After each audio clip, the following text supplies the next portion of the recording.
Hello, welcome to this channel. My name is Enoch. Today we'll be looking at the topic virtualization. We will try to define virtualization. We will look at some categories of virtualization. We will look at hypervisor. We will look at how to create virtual machines. We will be doing two exercises. One will be the manual creation of virtual machine. We will install an operating system on it and try to connect with it remotely. We will also be automating the creation of virtual machine. We will install an operating system on it too and connect with it remotely. You know, there is a rule of thumb that says that whatever you can automate, make sure you can also do it manually. The manual process helps us to familiarize ourselves with the process and steps, involved in creating this virtual machine. And that's what we are going to be doing today. So what is virtualization? Virtualization is a technology that allows us to be able to create multiple virtual machines using a single physical machine's resources, including CPU, RAM, a network interface card, and storage. And the physical machine that is used to create the virtual machine is called the host machine. The virtual machines that are created are called guest machines. And talking of categories of virtualization, we have network virtualization, and this is a situation where we have a single physical network infrastructure being used to create multiple virtual networks using virtual network interface card, virtual switch, virtual router, virtual firewall or security group, and so on. We also have desktop virtualization. Desktop virtualization is a situation where we have a data center running with a desktop infrastructure installed, which is used to create multiple virtual desktops, and the end user will connect to this desktop infrastructure using a device called Thin Client. The Thin Client has a base operating system on it, which enables you to connect with the desktop infrastructure. If you're connecting with the desktop infrastructure with a PC or a desktop, that will be called a thick client. And the technology that is being used for this desktop virtualization is called Virtual Desktop Infrastructure, VDI. Our focus today will be on server virtualization. The way businesses were done in those days was to have one physical hardware being used to run one application. So for each application that organization want to run, they have to bring in a physical hardware server. So you want to run a web server, you have to bring in the physical server, install maybe a Linux operating system on it, and put your server application and put your web server application on it. You want to run a database server, you bring in physical server, you install maybe a Unix operating system on it, and you put your database application on it. Whatever application organization want to run in the past, they have to bring in physical server and install operating system before they put the application on it. And definitely this was becoming cumbersome in terms of space, manpower, cost, and so on and so forth, until this technology called virtualization came. And this technology enables the creation of virtual servers using just one single physical server and using a software called hypervisor. Hypervisor is used to create and run the virtual machine. It allocates the resources of the host machine to the virtual machine. And there are two types of hypervisor. The first one is called type 2 or hosted hypervisor. This is the case where we have the server coming in with an operating system already installed on it, and the hypervisor will now be installed on the operating system, which will now be used to create the virtual machine. This type of hypervisor is the type that we use in our PC and desktop, and examples of this type of hypervisor is Oracle VM VirtualBox, VMware Workstation, Microsoft Virtual PC, Parallel, and we also have type 1 hypervisor. Type 1 hypervisor is a case where we have the physical hardware server coming in with no operating system installed on it. The hypervisor will be installed on bare metal hardware, which will now be used to create the virtual machines. And this is type of hypervisor that is being used in organizations. And the type of examples of these type of hypervisor is VMware EXSI, Citrix Sense Server, Microsoft Hyper-V, open source KVM. And this hypervisor is considered to have a lower latency compared to the type 2 hypervisor. It is considered to be secured, it's reliable, it's effective, it has better performance characteristics compared to these to the type 2 hypervisor, because it's able to communicate directly with the hardware in the stack. So how do we create a virtual machine? First, we have to consider, can your PC be used for virtualization? And you may want to consider getting a PC with an Intel or AMD processor. These are the kind of processors that are designed with features that are tailored towards doing virtualization. They come with threads and core that are optimized for virtualized tasks. Once you get a PC that can be used for virtualization, then you have to enable virtualization on your PC. Let me show you how to confirm if your PC's virtualization is enabled. Go down there and right click down there and click on Task Manager, and go to Performance. Go to Performance, and down there you will see virtualization enabled. And if your own virtualization is not enabled, let me walk you through enabling the virtualization on your PC. Press the Windows button, then press the power button, then hold down the Shift button and click on Restart. Your PC is going to restart in the safe mode now. Now the BIOS is going to come on. Okay, now go to virtualization on this left side or whatever it is, just check it out. I'm sure you'll be able to on it around this place. Then on it, click on, put it on. Said when on, the system will be able to run a virtual machine monitor. An hypervisor is also called a virtual machine monitor. When on, the system will be able to perform virtualization technology. You know, on some PC is called VT-X. On AMD PC, you will see AMD-X or something. So just make sure this is on, and you'll be able to perform virtualization on your PC. So click on Exit, and the system will restart accordingly. Now that virtualization has been enabled on the PC, the next thing will be to install the hypervisor on the PC. And I would like to introduce you to a tool called Chocolatey. Chocolatey if you are using Windows, and Homebrew if you are using Mac OS. This tool helps us to be able to easily install any package on our PC using a simple command. So go to your web page, open your web page, and let's go through Google. Go through Google and type, if you are using Windows, type Chocolatey. The first one there, click on it, and this is what we are going to be using. For those that are using Mac OS, open your web page and search for Homebrew. Go to Google and search for Homebrew. Click on the first one there, and you'll be at Homebrew. Then the first thing will be to install the Homebrew on your PC. So copy this command, open your terminal, and run this command there to install the Homebrew. Once Homebrew is installed on your PC, the next thing will be to search for any package you want to install. Let's type VirtualBox.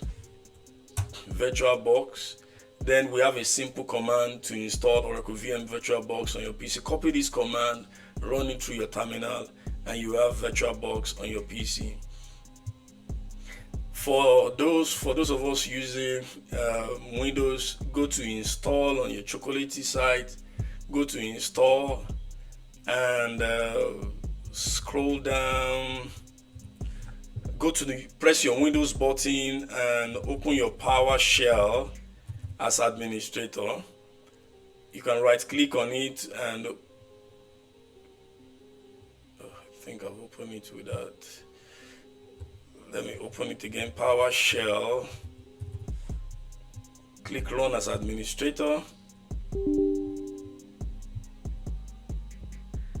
And now you have to go to your Chocolates page and copy this command, copy it to this end of policy, copy it and run it on your shell or your terminal to confirm. If it shows restricted, then you have to now copy this command to the end of this all signed, copy it, run it on your shell on your terminal. Once you run it, then you will now be ready to install Chocolate. Then come back and copy this other command. Copy this command by clicking this place. Once you copy it, run it on your shell or terminal, and you should have Chocolate on your PC now. The next thing will be to use Chocolate to install whatever package we want to install. So today we want to install VirtualBox. So click, go to Products and click on Chocolate Open Source. Now click on Find Packages. Now in this search box, type VirtualBox dev, VirtualBox. We will be getting a simple command that we will just use to install Oracle VM VirtualBox. Here is the command. Just go here, copy it, go to your PowerShell, paste this command and use it to install VirtualBox on your PC. I've already installed it, so it will not install it again. And you can check if it has been installed by just running the command vbox manage version, and it will show you the version that you have. If you want to check if you have Choco already, you can type Choco version 2 and you will see the version of Choco that you have. Alright, now that we have it, just type exit on your shell and you click close the shell. Now the next thing will be to create the virtual machine. Now before we create the virtual machine, I want to talk about installing operating system on the virtual machine, which we are going to do using something called ISO. ISO is a file format that is used to, to distribute software. And we are going to be getting an Ubuntu Linux operating system, which is a Debian-based operating system, Linux operating system, and we will be using it to install operating system on our virtual machine. So go to your web page, go to Google again, and search for Ubuntu ISO download. Okay, that's it. Click on it, and you can scroll down to Jammy Jellyfish. Click it, open it, and we are not going to be using this desktop image. We are going to be using the server image. We just want to connect with it remotely. We don't need to install the desktop one. So just install, click on the server image, and it will start downloading. I've already downloaded it, so I will just stop this. So you download it and click your Windows button and open your VirtualBox.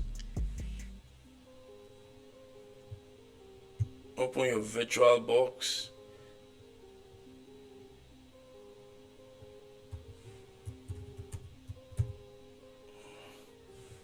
Open your VirtualBox and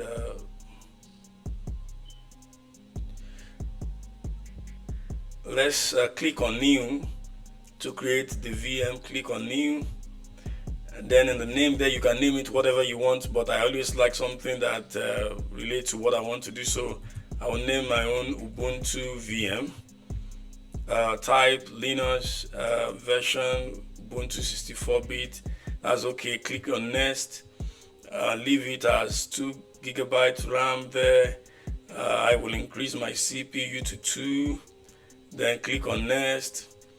We have 25 GB storage allocated. If you don't mark this box, it will not use everything. So just click Next. You can preview the summary and click on Finish. Now the VirtualBox has been created. Now let's attach the ISO file that has been downloaded to this virtual machine, and we'll boot the virtual machine with the ISO. So go to settings, go to storage, click on empty CD and click on the CD there, click on choose a file and choose the Ubuntu file, Ubuntu ISO that was downloaded, and click open, and mark this live CD, then click before you click OK, we have to allow our virtual machines access to the internet. So we are going to be using your PCs, you are going to be using your PC's network adapter to connect to the internet. So click on network. Okay, the first one there is not, so go to the second one and click on enable network adapter, then go to that box and select bridge adapter, then click OK. Now that the ISO has been attached and the VM has been connected for internet service, let's click on start. This will start the VM to boot the VM with the ISO. Just wait for it to come up. Alright, the VM is coming up now. Okay, select the try or install Ubuntu server, click enter on that. Right, the VM is booting with the ISO file, installing the Ubuntu Linux operating system on the VM. Alright, click enter on English or select whatever language you want. Click enter again. This is keyboard configuration, just click enter on done. This is we are installing Ubuntu server, click enter on done. Network connection, click enter on done. This is configuring proxy, we don't need it, just click enter on done. Wait, let the mirror location be tested a little bit. Alright, click enter on done. Bring the cursor down. This is storage configuration. Just trying to do partition. Click enter on done. Click enter on done again. Bring the cursor down to continue. Fill in your details here. I'll fill in my own details.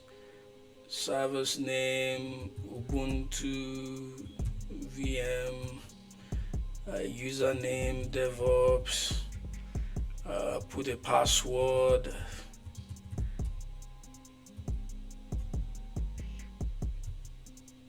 Confirm the password. Bring the cursor down, press on done. Upgrade to Ubuntu Pro, we don't need this one, just click enter and continue. SSH setup, yes, we need this, so click your space bar to mark it so that we can be able to SSH into the server. Bring the cursor down to done. Bring the cursor down to done again. Click enter on done, then the installation will start. I will pause the video. When the installation is done, I'll come back, I'll resume the video. Now that the installation has been completed, we are going to power up the VM. We are going to remove the ISO file from the VM and power on the VM again. And we will try to connect with the VM remotely. So go to your VirtualBox, right click on the VirtualBox, put the cursor on the stop and click on power off. Then click on settings, then go to storage. We don't want the VM to boot again with the ISO file, so just go to CD at the edge and click remove disk from virtual drive, then click OK, then power on the VM again. Now let's put in the username and password now.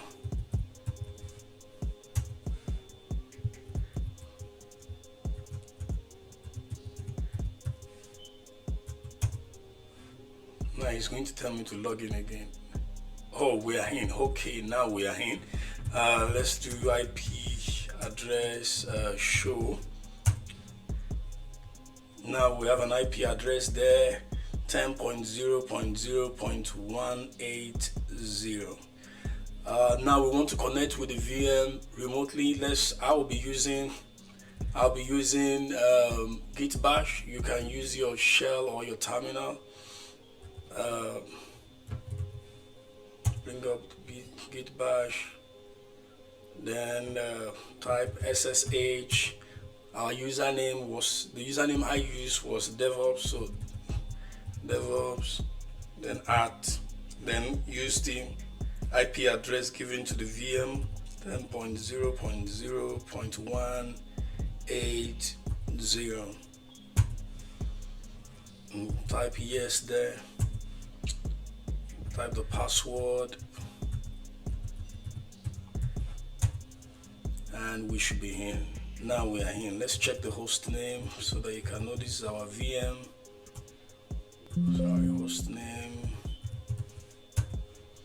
Ubuntu VM. Then let's check the IP address again. IP address show. Alright, that's 10.0.0.1. Now we'll be automating the creation of the virtual machine. We will install an operating system on it, and we will try to connect with it remotely. We will need to install Vagrant. I will talk about the Vagrant just now, and we will also need Git bash. So you can use any shell you want, but I will be using Git bash. But if you want to install Git bash, I will show you how to install Git bash. Let's go to the chocolatey that we opened earlier, and let's type Vagrant to get the simple command we need to install Vagrant. And that's a simple command there. If you are using Mac OS, then go and search for Vagrant in the homebrew and get the command that you need to install Vagrant on your PC. So copy this command and run it on your PowerShell as administrator if you are using Mac OS. And if you are using Windows, if you are using Mac OS, then go and copy the command on homebrew and run it on your terminal. So we also want to install Git. So type Git in the box to get the simple command that we need. Scroll down. This is the simple command. Get the command, run it on your PowerShell as administrator, and that will give you Git and Git bash on your PC. So I already have them on my PC, so I will not be running them again. Now that we have it, let me explain what Vagrant is. Vagrant is an open source tool for creating and maintaining a portable virtual environment. It is used to create the virtual machine and to manage the virtual machine. It is not a replacement for the hypervisor. It works with the hypervisor, which will be the provider, and it needs to be installed on the host machine.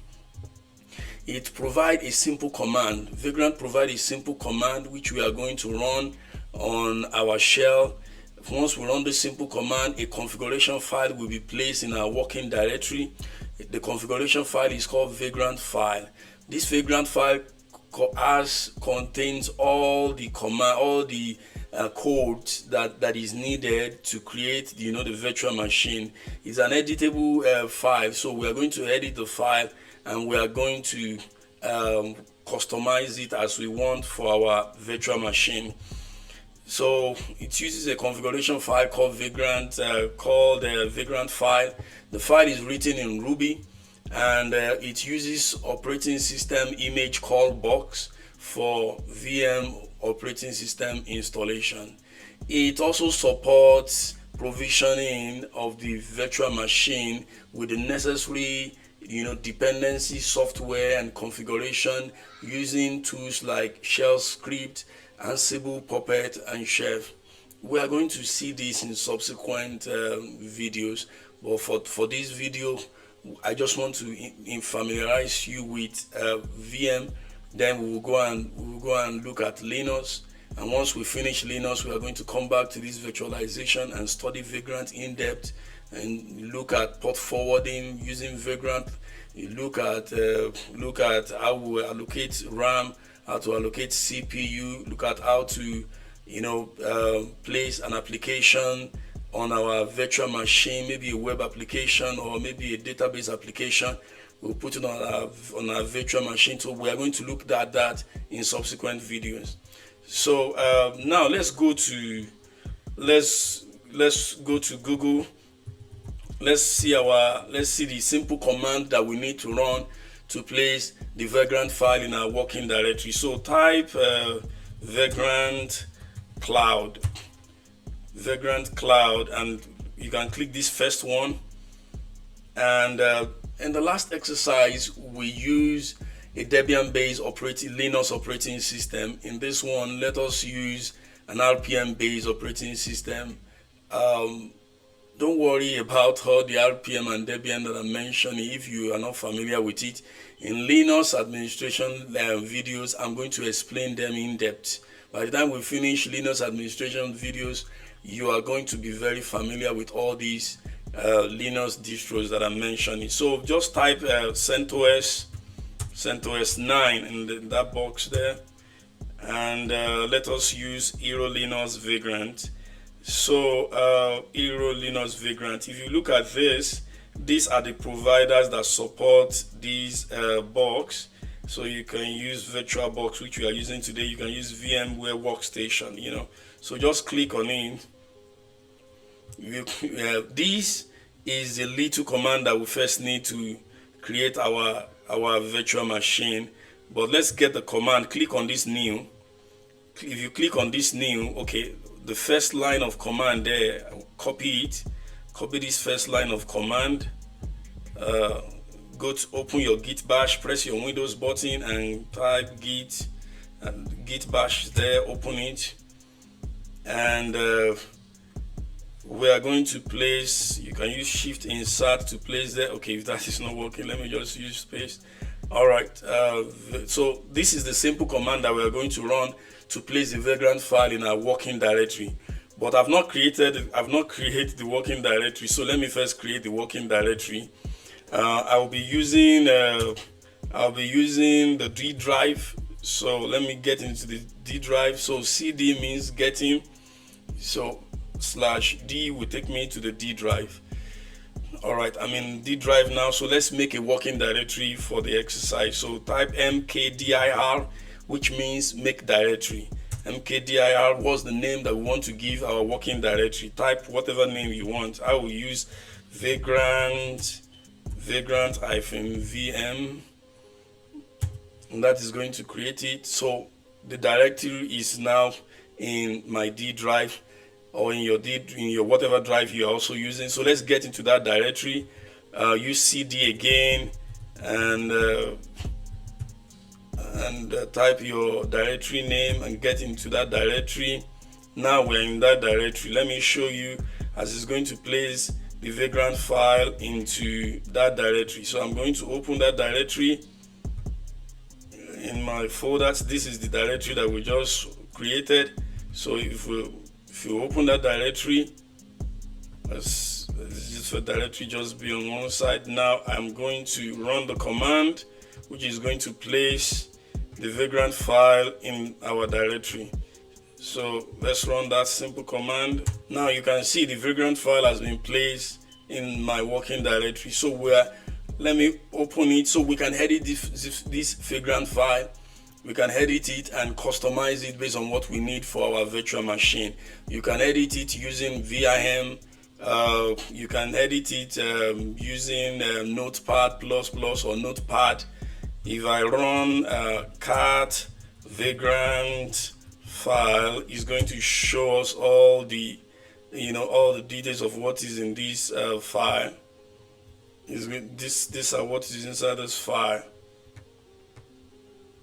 This is what is inside this file. This is everything that is inside the file. But I'm going to just open it with a Notepad++. So with a Notepad. So let's just open it with Notepad. I'm using Notepad because I've not treated VIM in this channel. So When I tweet VIM, then I'm going to be using VIM or Nano to edit. So if you look at this file, the same, every line that has hash is commented. All the lines that have hash are commented, and they will not run. This is a Ruby file, and this line is not commented. That means this line is going to run. The block of code is starting from here, and there is an indentation, and this one is not commented. That means this code, this line of code too is going to run.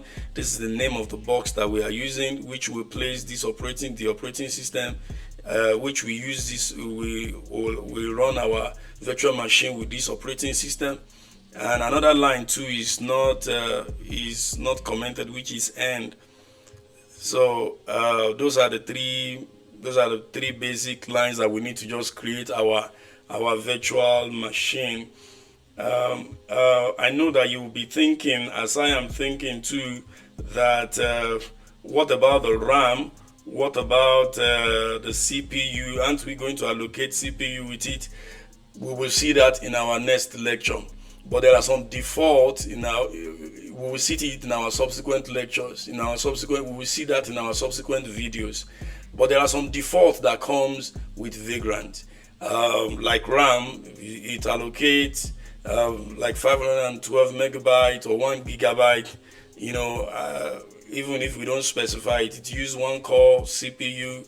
It allocates some storage for the operating system and any installed software. It allows SSH login on port 22. It allows file sharing between the host and the guest machine. It set up a user account called Vagrant, which we are going to use to log in. It also allows a private communication between the host machine and the guest machine. So these are defaults. So just running those commands alone will create the virtual machine for us. So let's go back to our git bash, and we are going to run Vagrant up to create the virtual machine. So once I click that, it's going to create the virtual machine using the virtual box that we are using as our provider.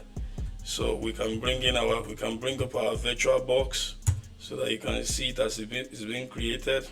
The virtual machine is being created now. It's importing the base, installing the operating system on the virtual machine.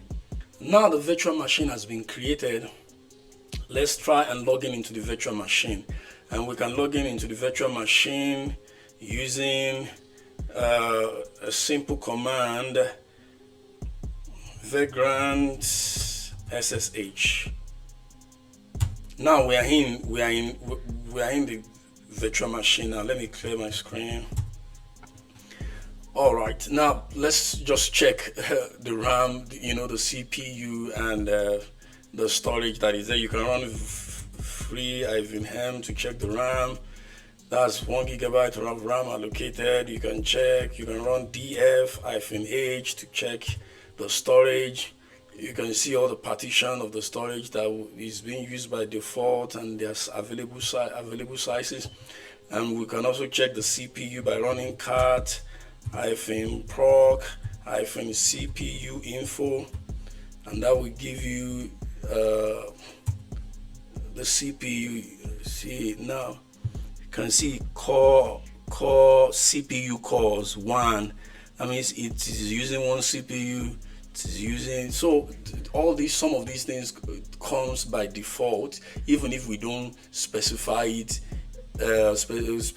it categorically in our Vagrant file. But in our subsequent videos, I'm going to explain in details the architecture of Vagrant and look at it in details. Use it to provision our environment with whatever software dependencies or configuration that we need. We look at port forwarding and several other things that we need. We'll create, we install an application on it, a web application on it, and so on and so forth. So I think that is that for today. Let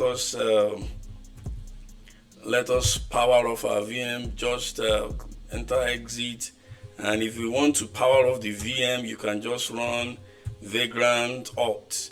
This will power off the VM, but I don't want to retain the file in my system, so I'm going to use vagrant destroy. This will power off the VM and also delete all the files associated with this virtual machine. So run vagrant destroy to ask me a question whether I want to go ahead, and I will put yes or no, and it will go ahead.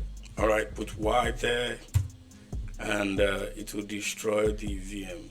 All right, I like to clean up my environment, so just get out of this. Let's get out of this working directory, and I would like to remove the working. I like to delete the working directory. Vagrant-VM. All right. So that is that for today. Thank you for watching, and see you in the next video.